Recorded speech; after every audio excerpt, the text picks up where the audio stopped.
Jerry, you get to go first this time.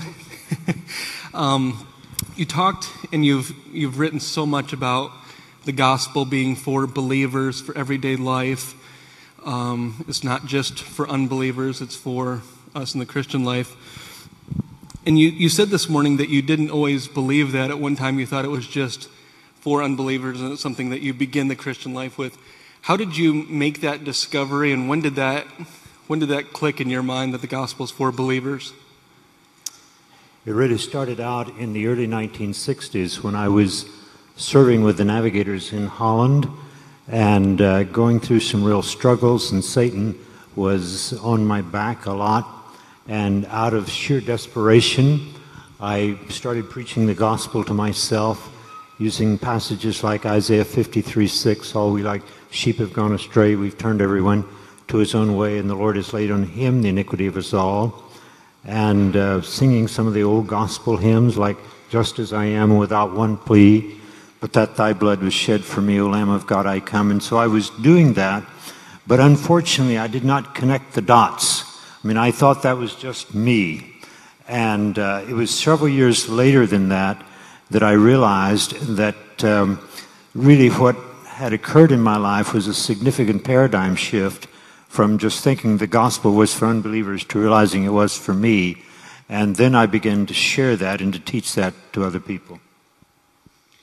Another discovery question for you. When did you discover the Puritans? And maybe could you say a little bit about what their writings have meant in your life? And I'm sure many people haven't read any Puritan writings. Where would you recommend starting? Well, again, I discovered the Puritans in the 1960s. There was an older lady in San Diego, California, that was quite a sympathetic observer of the Navigator ministry where I was in the 1950s, and she began to send me Puritan books to read. And the first one that she sent was John Owen's Sin and Temptation, and that was such a tremendous help to me. And then she sent me Stephen Charnock's great, massive volume, The Existence and Attributes of God. Because I was interested in the subject of holiness, I looked in the table of contents and turned immediately to the chapter on the holiness of God, 100 pages. I mean, when they get through, there was nothing left to be said. And I started reading that chapter on the holiness of God, and I hadn't read more than a half a dozen pages, then I found myself down on my knees before God, just overcome with His holiness. And I got up and started reading again, and a few pages later, I was down on my knees again. And so that's really how I got started with them. And who would you recommend, if somebody wanted to start, would you recommend Charnock or Owen, if somebody had to start? Yes. Now, one of the beauties of Owen is that much of his work has been put in contemporary language, or you yourself, Justin, have had a part in bringing Sin and Temptation in its original language, but in a format that makes it more readable. And I think you've just finished one on communion with God too, and I would highly recommend those books. Charnock, I would say you can go to the publisher Banner of Truth, and any Puritan book that they published, you can take that to the bank. It's good. Thank you. And I didn't ask you that in order for you to mention my books.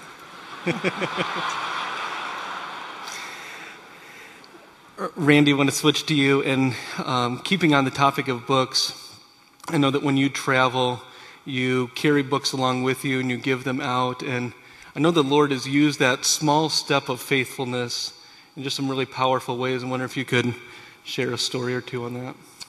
Justin has a new book on divine appointments that he would... No, I'm kidding. For many years, I have been very convinced of divine appointments. Often before I travel, I'll ask the Lord, just put me next to the people on the plane you want me to be next to.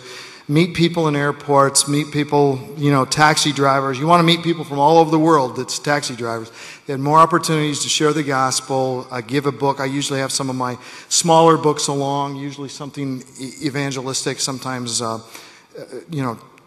different types of things. And I just, last week was in Charlotte, and there was a woman that I shared some things with. Actually, when I flew in here in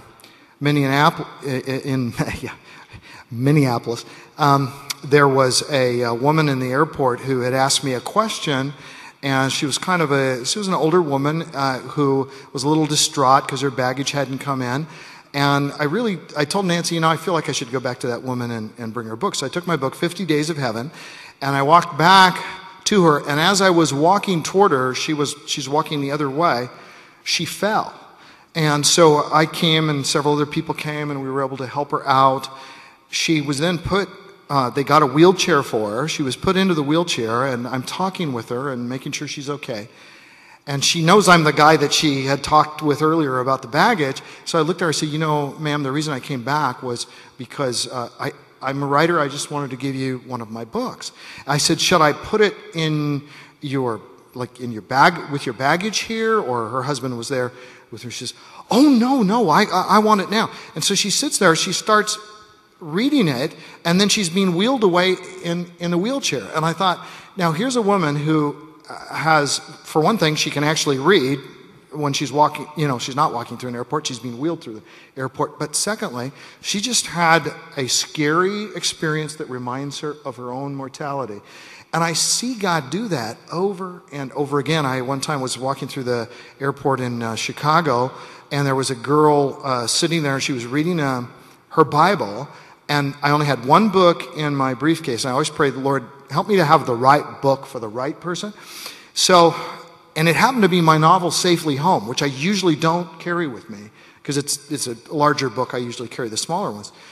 But I just felt like the Lord wanted me to give her this book, so I came over and I said, hi, you don't know me, I wrote this book, Safely Home, here it is.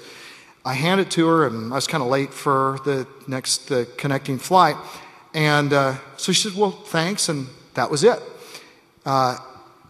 Till about a year ago, I got an email from this, and this had happened shortly after the book came out, so maybe 5 or 6 years ago. And so I get an email from this gal. The email comes from China. She said, you probably don't remember me, but I was in Chicago Airport, O'Hare, and you saw me reading my Bible, and you brought over and you gave me a copy of your novel, Safely. Well, I immediately remembered her. She says, I just wanted you to know, I read that book. God drew me to a deeper level of commitment to Christ, called me to study Mandarin Chinese, and I have come over as a missionary to China as a result of reading your book, And when you hear those stories, you just say, Lord, how gracious of you, and how easy for me. All I did was give a book. I'll throw one last one in there. We were on the plane on the way home from someplace, and these don't just happen on planes, but it's just the ones that are coming to mind. But there's a guy who was coming out to go to the University of Oregon, and he said he was Persian, of Persian descent. And he was an unbeliever. We're talking about different things. He's coming out to University of Oregon, having a good chat with him, and I said, and this time I had my novel Deadline, another novel I don't usually carry with me. And we had a good talked about the Lord, but didn't get into a complete gospel presentation or anything. But I said, look, here's a novel I've written. It's got some spiritual dimensions in it. It's a murder mystery and all this kind of stuff. And you might enjoy it. And, okay, that's the last I knew of this. I prayed for him for, the next few weeks or something like that. But then, people drop off your prayer list. You lose touch with them, all that. Well, I was speaking a couple of years ago at my home church in Oregon.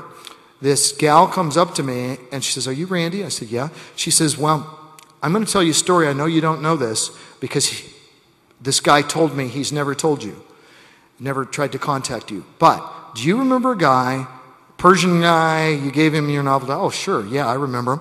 And she says, well, he got down to the University of Oregon. Turns out he was one night early. He went to his room. Nobody was there. Nobody was there in the whole dorm. And he was totally by himself, totally bored. So he takes your book. He reads through your book in through the night, in the middle of the night, when a character in the book, Jake Woods, is reading Mere Christianity.